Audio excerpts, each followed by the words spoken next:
Hello students, welcome again to my lecture series of functional analysis. आज के video lecture में हम dual space की डेफिनेशन करेंगे, जिसको कि कॉन्जुगेट स्पेस या एडजॉइंट स्पेस भी बोला जाता है। Most of the theory of conjugate spaces depends upon a theorem called Hahn Banach theorem. So in this video lecture we will discuss about Hahn-Banach theorem and its consequences. Hahn-Banach theorem is one of the four cornerstones of functional analysis. The other three are open mapping theorem, closed graph theorem, and Banach-Steinhaus principle. In my upcoming videos we will discuss about these three theorems also. But in this video we will discuss about Hahn-Banach theorem and its consequences. तो dual space की definition करने से पहले हमें पता होना चाहिए कि फंक्शनल क्या होते हैं, लीनियर फंक्शनल किसे बोलते हैं और बाउंडेड लीनियर फंक्शनल किसे बोलते हैं। Let's begin with the definition of linear functional. Let N be any normed space over field F, any mapping F from N to F is said to be linear functional. यहाँ पर specific होता है कि जो भी हम mapping लेंगे वो एन से कहाँ तक होनी चाहिए, एफ तक, एफ यानी कि फील्ड। यहाँ पर को डोमेन फिक्स होती है कि वो फील्ड ही होना चाहिए।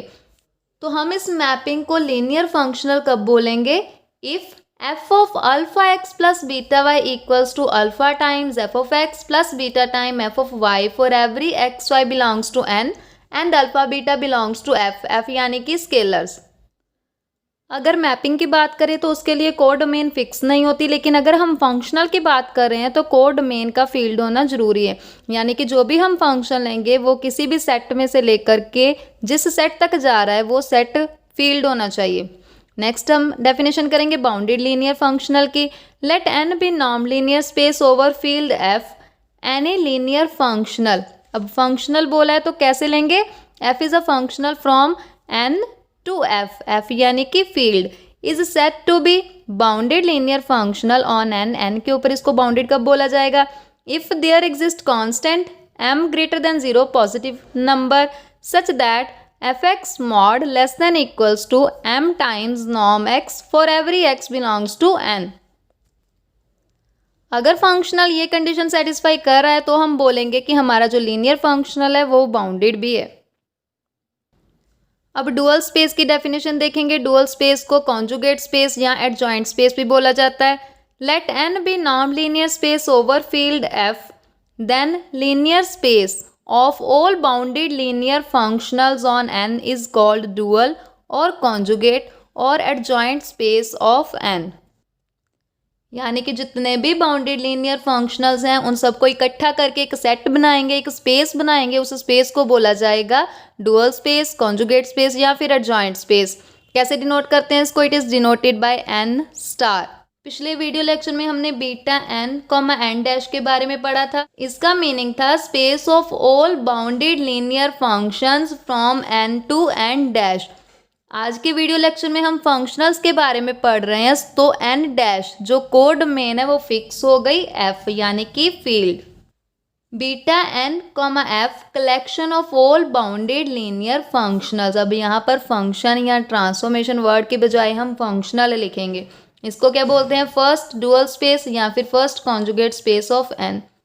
और अगर हम बीटा एन स्टार एफ की बात करें वो होती है collection of all bounded linear functionals from N star to F.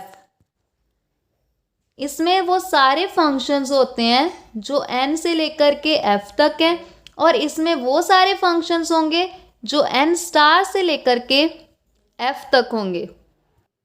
इसे सेकंड डुअल स्पेस या फिर second conjugate space of N बोला जाता है। इसको डिनोट करते हैं एन विद डबल स्टार, या ऐसे लिख सकते हैं N star bracket star. Similarly beta N double star F को डिनोट करते हैं एन ट्रिपल स्टार। इसमें वो सारे फंक्शंस होंगे जो एन डबल स्टार से लेकर के एफ तक होंगे, एंड सो ऑन। यानी कि इसको बोलते हैं थर्ड डुअल स्पेस, और आगे हम fourth dual space, fifth dual space ऐसे ही डिफाइन कर सकते हैं। अभी आगे पढ़ने के लिए डुअल स्पेस के बारे में कुछ इंपॉर्टेंट बातें हमें पता होनी चाहिए। Elements of N star will be denoted by F comma G comma H, क्योंकि एन स्टार में होगा क्या? वो सारे फंक्शंस होंगे जो कहाँ से लेकर कहाँ तक होंगे? F, such that F is from N to F, where F is a bounded linear function. So N star में होगा क्या? फंक्शंस होंगे ना, तो इसके एलिमेंट एक्स वाई टाइप के नहीं होंगे बल्कि फंक्शन होंगे, f, g, h and so on. जैसे ट्रांसफॉर्मेशन के ऊपर नॉर्म डिफाइन करी जाती है वैसे ही हम फंक्शनल के ऊपर भी नॉर्म डिफाइन कर सकते हैं। Norm f equals to supremum of mod f of x, x belongs to n, norm x less than equals to 1। Transformations में यहाँ पर नॉर्म होती है लेकिन फंक्शनल्स में यहाँ पर मॉड होता है। और हम फंक्शनल की जो नॉर्म होती है उसे कैसे डिफाइन कर सकते हैं? Supremum f of x mod x belongs to n, norm x equals to 1 n when n non zero. और supremum f of x mod x belongs to n, norm x less than 1। और supremum of f of x mod divided by x, norm x belongs to n and norm x must be non zero. और infimum of k where mod f of x less than equals to k time norm x for every x belongs to n। हम functional की जो norm होगी उसको इनमें से किसी भी तरह डिफाइन कर सकते हैं। Properties which hold for continuous linear transformation will also hold for continuous linear functional। जो properties हम transformations में यूज़ करते हैं उन्हें हम functionals में भी यूज़ कर सकते हैं। In particular हम ये property यूज़ कर सकते हैं कि f of x mod less than equals to norm of f, norm of x for every x belongs to n and f कहाँ से होगा? n स्टार में से होगा, यानी कि f होगा function from n to field f। Next पढ़ने से पहले हमें पता होना चाहिए किसी फंक्शन की एक्सटेंशन या रेस्ट्रिक्शन क्या होती है। Let x and y be two नॉन empty sets and a is a subset of x। a subset होगा x का। Then suppose f is a function from a to y। f function is from a to y। Then mapping g from x to y। g mapping कैसी होगी? जो j चीज satisfy कर रही हो। g of a equals to f of a for every a belongs to capital A। यानी कि a set के लिए g फंक्शन और f फंक्शन सेम वैल्यूज देना चाहिए। तो हम बोलेंगे कि g क्या है? ये g is called an extension of f और f is called restriction of g on set A। g कहाँ से है? x से लेकर के y तक। g को बोलेंगे हम एक्सटेंशन ऑफ f और जहाँ फिर f को बोल सकते हैं रेस्ट्रिक्शन ऑफ g, क्योंकि हमने f फंक्शन में x का कोई सबसेट लिया है। x जो डोमेन है हमारी उसे हमने रेस्ट्रिक्ट कर दिया यानी कि छोटा कर दिया है। तो f जो होगी वो रेस्ट्रिक्शन होगी g की और g क्या होगा? एक्सटेंशन f की, क्योंकि इसमें हमने बड़ा सेट लिया हुआ है। लेकिन कब? जब ये कंडीशन फॉलो हो, g of a equals to f of a for every a belongs to capital A। Some consequences of Hahn Banach theorem. हम हार्न-बनाक थ्योरम के कुछ कॉन्सिक्वेंसेज पढ़ेंगे, लेकिन उससे पहले हमें पता होना चाहिए कि हार्न-बनाक थ्योरम क्या होती है, उसकी स्टेटमेंट क्या। Actually Hahn Banach theorem deals with the conditions under which extension of a mapping is possible. So Hahn Banach theorem में हम क्या पढ़ते हैं कि एक्सटेंशन लीनियर फंक्शनल की कैसे हो सकती है, कौन सी कंडीशन है कि हम किसी फंक्शनल को एक्सटेंड कर सकते हैं।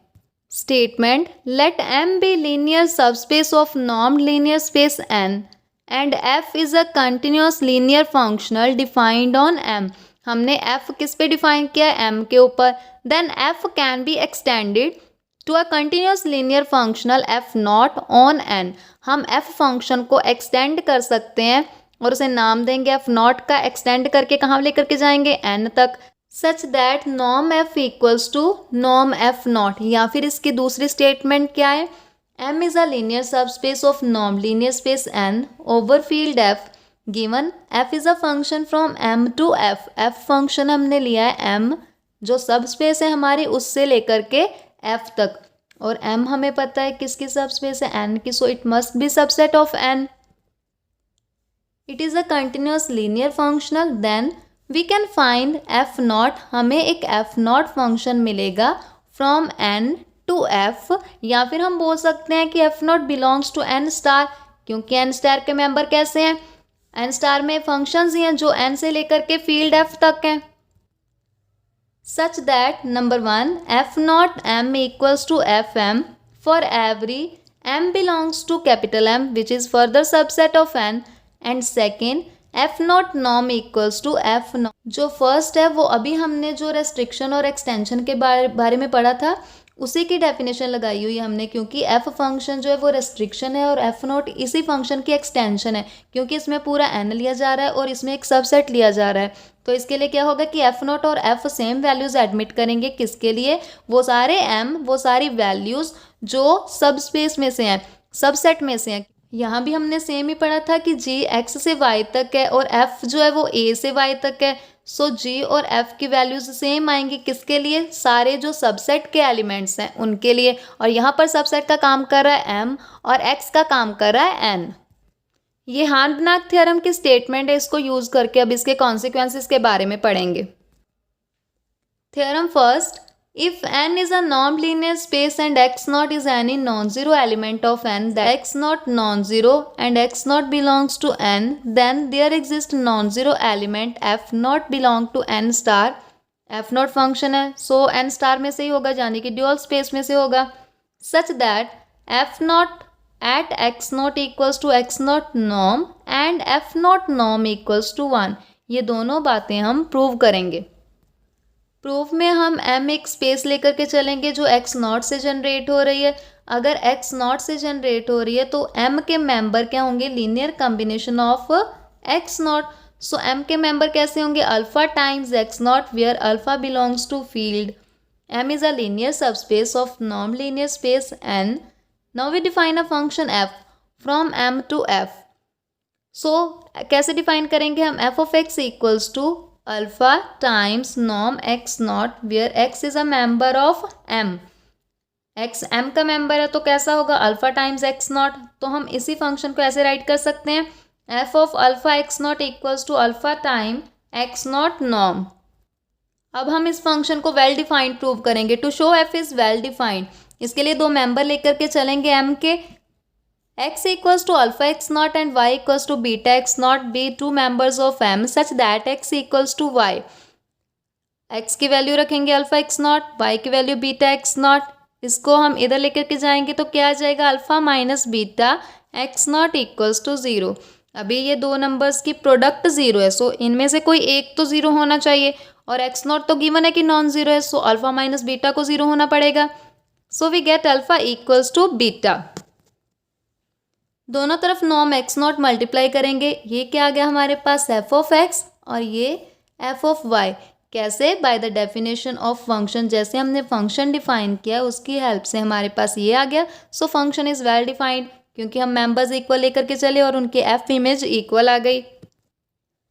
अब हम फंक्शन को लीनियर प्रूव करेंगे। इसके लिए हम दो मेंबर लेकर के चलेंगे एम के। X equals to alpha x naught, y equals to beta x naught be two members of M and दो स्केलर लेकर के चलेंगे a b belongs to F. हमने एफ को लीनियर प्रूव करना है, यानी कि हमें f of linear combination of elements of M must be equals to a times F of x plus b time F of y. इसके लिए हम ये कंसीडर करके चलेंगे f of a x plus b y which is equals to f a as it is, x की value रखेंगे, b as it is और y की वैल्यू रखेंगे। क्या आ जाएगा? A alpha x naught plus b beta x naught common लेंगे, definition f की यूज़ करेंगे। F of alpha x naught क्या था? Alpha time x naught norm. So ये सारा अल्फा का काम कर रहा है क्योंकि ये सारे का सारा स्केलर है, सो इसे बाहर लेंगे। A alpha plus b beta x naught norm, x naught साथ लेकर के चलेंगे, क्या आ जाएगा? A alpha x naught norm plus b beta x naught norm. इसके ऊपर फंक्शन की दोबारा यही डेफिनेशन लगाएंगे। ये एफ ऑफ एक्स आ जाएगा, ये एफ ऑफ वाई आ जाएगा। सो हमने प्रूव कर दिया कि फंक्शन क्या है? लीनियर। अभी हम फंक्शन को बाउंडेड शो करेंगे। बाउंडेड कंटिन्यूस एक ही बात है, क्योंकि boundedness imply continuity and continuity implies boundedness. इसके ऊपर मैं ऑलरेडी एक वीडियो लेक्चर बना चुकी हूँ, आप वहाँ से चेक कर सकते हैं। फंक्शन को बाउंडेड शो करने के लिए हमें ये शो करना है कि f of x mod less than equals to some positive number m norm x. So ये कंसीडर करके चलेंगे f of x mod equals to f, x की वैल्यू रखेंगे क्योंकि एक्स किसका मेंबर है? एम का मेंबर है, सो वो अल्फा एक्स नॉट टाइप का होगा। एफ ऑफ अल्फा एक्स, अभी फंक्शन की डेफिनेशन लगाएंगे, क्या आ जाएगा? अल्फा एक्स नॉट नॉर्म, बाहर mod as it is, alpha mod बाहर लेंगे, एक्स नॉट नॉर्म अंदर आ जाएगा। और हमें ये प्रॉपर्टी पता है कि alpha x norm equals to mod alpha norm x, ये फोर्थ प्रॉपर्टी होती है नॉन लीनियर स्पेस की। अगर ये है हमारे पास तो इससे हम ये भी राइट कर सकते हैं। सो क्या आ जाएगा, alpha x naught norm. F of x mod equals to 1 x norm, क्योंकि इसकी वैल्यू क्या है हमारे पास x, alpha x naught equals to x, so we get x norm. बाहर हम 1 आप मल्टीप्लाई कर दे तो उससे कोई फर्क नहीं पड़ेगा, गिव इट नंबर 1। हमारे पास क्या आ गया, f of x mod less than equals to k time x mod. के अगर 1 है, 1 पॉजिटिव नंबर है, हमें यहाँ पर जो m चाहिए होता है वो पॉजिटिव ही चाहिए होता है, तो हम less than equal to write कर सकते हैं, क्योंकि इक्वालिटी तो शो हो ही रही है तो हम लेस देन इक्वल टू भी लिख सकते हैं। So we have proved that f is a bounded function for every x belongs to m। अगर फंक्शन बाउंडेड होता है तो हम नॉर्म डिफाइन कर सकते हैं। अभी हम f की नॉर्म डिफाइन करेंगे। Norm f equals to supremum f of x mod x norm less than equals to 1 for every x belongs to m। ये हमने रिमार्क में अभी पढ़ा था। f ऑफ x मॉड किसके इक्वल है, x नॉर्म के इक्वल है बाय नंबर 1। क्या आ जाएगा, supremum x norm norm x less than equals to 1 x belongs to m। इस सेट में नॉर्म एक्स टाइप के मेंबर हैं और वो सबकी नॉर्म जो है वो लेस देन इक्वल टू 1 है। सो इस सेट का सुप्रीमम जो है वो 1 आ सकता है, क्योंकि 1 से छोटी है सबकी नॉर्म जहाँ 1 के इक्वल है। So we get supremum of this set equals to 1। Overall we get f norm equals to 1, give it number 2। F of x naught की वैल्यू देखेंगे क्या आती है। एफ ऑफ एक्स नॉट को हम राइट कर सकते हैं F of 1 dot x not, 1 तो मल्टी कर ही सकते हैं साथ में, 1 जो है वो अल्फ़ा का काम कर रहा है, और f of alpha x naught equals to alpha x naught norm था, तो क्या आ जाएगा 1 डॉट एक्स नॉट नॉर्म, यानी कि x naught norm, give it number 3। So we get f of x naught की वैल्यू क्या आ गई हमारे पास, x naught norm. F continuous prove कर दिया, लीनियर भी प्रूव कर दिया। F is a continuous linear functional defined on linear subspace M of a non-linear space N and it satisfies property 2 and 3। 2 में क्या है, norm f equals to 1, 3 में क्या है, f of x not equals to x not norm। So f एक continuous linear functional है जो कि हमने m के ऊपर डिफाइन किया था, यानी कि f is a function from m to f। तो इसके लिए हम हार्न-बिनाक थ्योरम क्या थी कि अगर m कोई लीनियर सबस्पेस है नॉन लीनियर स्पेस n की, और एक f अगर हमें मिल रहा है कि m से f तक है, तो इसके लिए हमें एक एक्सटेंशन मिलेगी फंक्शन की जिसे f नोट बोलेंगे, from n to f such that f naught m equals to f of m for every m belongs to m and f naught norm equals to f norm. इस result को यहाँ पर use करेंगे, क्या आ जाएगा हमारे पास, by Hahn Banach theorem there exist functional f naught belongs to n star, n star यानी कि f naught is from n to f such that f naught m equals to f of m for every m belongs to capital M which is further subset n and f naught norm equals to f norm. तो ये दोनों result आ गए हमारे पास। अभी हम m किसका member है, capital M का, एक्स नॉट भी कैपिटल M में से लिया हमने, क्या आ जाएगा f naught x naught equals to f of x naught, इसको यूज़ करके, और f of x naught by number 3 क्या था हमारे पास, एक्स नॉट नॉर्म के इक्वल था। So we get f naught x naught equals to x naught norm. अभी एफ नॉट नॉर्म किसके इक्वल है, एफ नॉर्म के इक्वल, और एफ नॉर्म किसके इक्वल है, 1 के equal by number 2। So we get f naught norm equals to 1। सो जो दोनों चीज़ें हमने प्रूव करनी थी किसके लिए, m सबस्पेस के लिए। सो किसी x not non zero number के लिए एक f नॉट मिलेगा हमें n स्टार में से, such that f naught x naught equals to norm x and f naught norm equals to 1। ये दोनों चीज़ें हम प्रूव कर चुके हैं।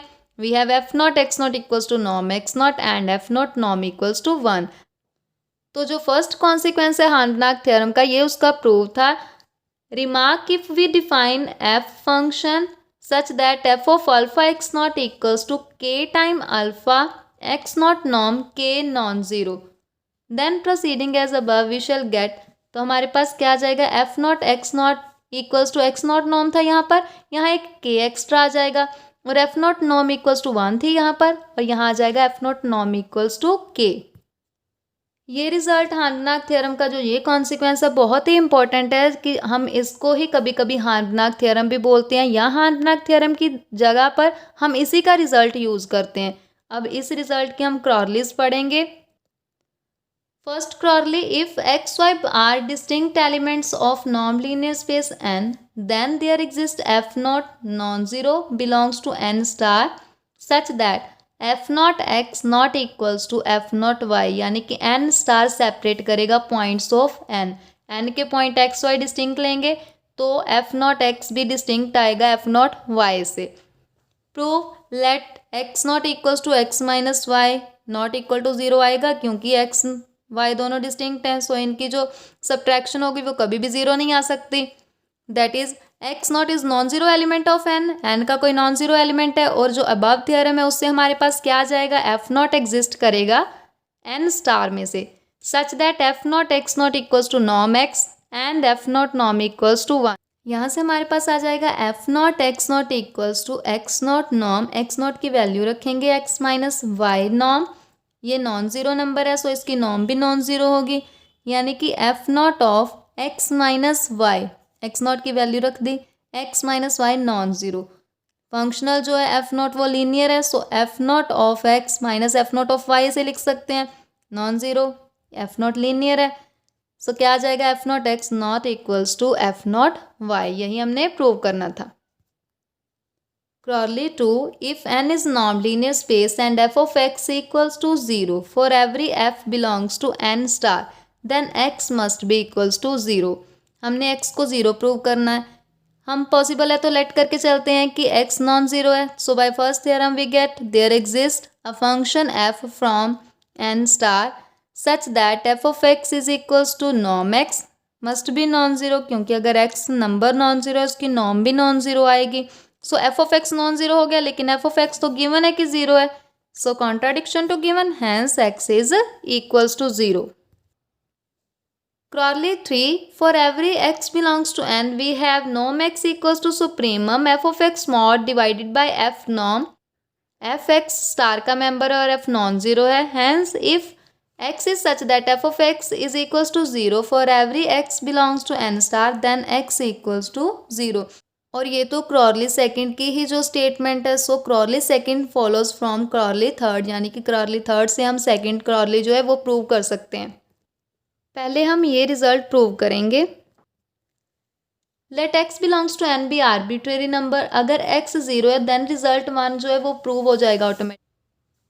हम नॉन ज़ीरो x के लिए प्रूव करेंगे, अगर x नॉन ज़ीरो है थ्योरम 1 से हमारे पास एक f नॉट एग्जिस्ट करेगा belong to n star non-zero such that f naught of x equals to norm x, जो x non-zero नंबर है उसके लिए डिफाइन करेंगे, and f naught norm equals to 1।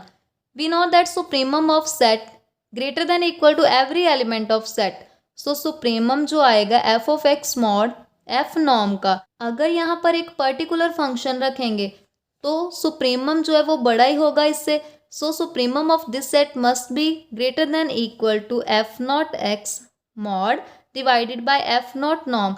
f naught हमने पर्टिकुलर मेंबर रख दिया तो ये सुप्रीमम बड़ा आएगा इस नंबर से। नंबर 1 को यहाँ पे यूज़ करेंगे, f नॉट x की वैल्यू x नॉम है, यहाँ पर x नॉम आ जाएगा, f नॉट नॉम इक्वल्स टू 1 है, 1 आ जाएगा, so supremum of this set will be greater than equals to नॉम x, या फिर हम लिख सकते हैं x Nom less than equals to supremum f of x mod divided by f norm, give it number 3। further f of x mod less than equals to f norm x norm, क्योंकि f किस में से n star में से है, यानी कि f is a function from n to m, f which is linear and bounded, और अगर फंक्शन बाउंडेड है तो उसकी जो डेफिनेशन होती है बाउंडेड की वो लग जाएगी। यहाँ पर हम f नॉर्म इधर लेकर के आएंगे तो क्या आ जाएगा, f of x mod divided by F Nom less than equals to Nom x, अगर सुप्रीमम लेंगे इसका तो वो भी तो छोटा ही आएगा इससे, so we get supremum of this number less than equals to x नॉम, गिव इट नंबर 4। 3 और 4 को ज्वाइन करके हमारे पास आ जाएगा supremum F x mod divided by F Nom equals to x नॉम। तो ये क्रॉरली थर्ड है जो हम प्रूव कर चुके हैं, अभी हम इसको यूज़ करके क्रॉरली नंबर 2 प्रूव करेंगे। अगर फंक्शन 0 लेंगे for every f belong to n star then this supremum will be equals to 0, क्योंकि फंक्शन ही 0 है तो उस नंबर का सुप्रीमम भी तो 0 ही आएगा, 0 इटसेल्फ ये 0 है सो इसका सुप्रीमम 0 ही आएगा। और ये किसके इक्वल है by corollary three, norm x के। नॉर्म एक्स इक्वल्स टू 0 आ गया, और नॉर्म उसी नंबर की 0 होती है जो नंबर खुद 0 हो, by property second of norm linear space. So we get x equals to 0। Hence corollary 2 follows from corollary 3। हमने क्रॉली 3 को यूज करके क्रॉली सेकंड प्रूव कर दी। आज के वीडियो लेक्चर में हमने हार्न-ब्लैक थ्योरम का फर्स्ट कॉन्सिक्वेंस जो है उसको डिस्कस किया, उसकी सारी क्रॉलीज डिस्कस की हैं। नेक्स्ट वीडियो लेक्चर में हम हार्न-ब्लैक थ्योरम के जो नेक्स्ट कॉन्सिक्वेंस है उन्हें डिस्कस करेंगे। होप आपको आज का वीडियो लेक्चर अच्छे से समझ आ गया होगा। अगर वीडियो अच्छी लगे तो इसे लाइक करें और एक साथ शेयर भी करें और मेरे चैनल को सब्सक्राइब करें। Thank you.